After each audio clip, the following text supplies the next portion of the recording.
Friends, உங்களுக்கு போன கிளாஸில் should be plus V3 must be plus V3 உங்களுக்கு சொல்லிக் கொடுத்தேன்.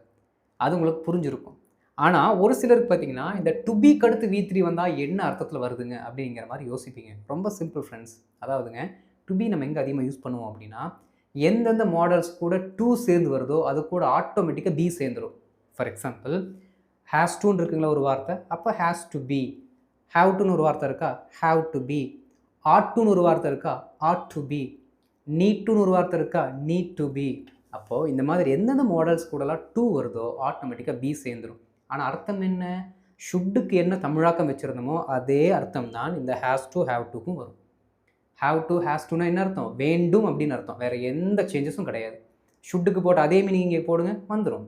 வாங்க, he has to B punished. அதே எக்ஸாம்பிள்ஸ் தான் யூஸ் பண்ணியிருக்கேன். ஏன்னா அப்போ தான் உங்களுக்கு ஈஸியாக புரியும். ஹேஸ் டு வேண்டும், சரிங்களா? தண்டிக்கப்பட வேண்டும், முடிஞ்சு போச்சு. இங்கே பாருங்கள், தண்டிக்கப்பட வேண்டும்.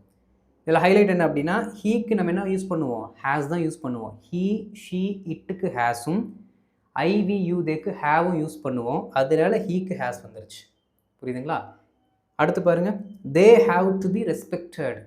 மதிக்க, சாரி இங்கே பி போடலை, பி சேர்த்திடுறேன். பாருங்கள், மதிக்கப்பட வேண்டும். They have to be respected. The exam has to be conducted. ஏன் எக்ஸாம்க்கு அடுத்து ஹேஸ் வந்திருக்கு அப்படின்னு நிறைய பேர் கேள்வி கேட்பீங்க. ரொம்ப சிம்பிள். ஃபஸ்ட் டைம் சொல்லும்போது த எக்ஸாம்னு சொல்லுவீங்க. அதே த எக்ஸாமை செகண்ட் டைம் சொல்லும்போது நீங்கள் இட்டுன்னு தான் சொல்லுவீங்க. அப்போது இந்த பர்டிகுலர் வார்த்தை இட்டு ஃபேமிலிக்குள்ளே வந்துடுதா? அப்போ இட்டுக்கு நம்ம என்ன யூஸ் பண்ணணும்? ஹேஸ் தானே யூஸ் பண்ணணும். அதனால் the exam has to be, முடிஞ்சு போச்சு. The exam has to be conducted. நடத்தப்பட வேண்டும். என்னது? தேர்வு. அப்போ தேர்வு நடத்தப்பட வேண்டும். அடுத்து பாருங்கள், இப்புத்தகம் வாங்கப்பட வேண்டும். இப்புத்தகம் அப்படிங்கிற வார்த்தை என்ன நவுனு கீழே வருதுங்கிறத ஐடென்டிஃபை பண்ணி ஹேவ் டுவா ஹேஸ் டுவா அப்படிங்கிறத கண்டுபிடிச்சி இதற்கான ஆன்சரை காமெண்ட்டில் போட்டுருங்க.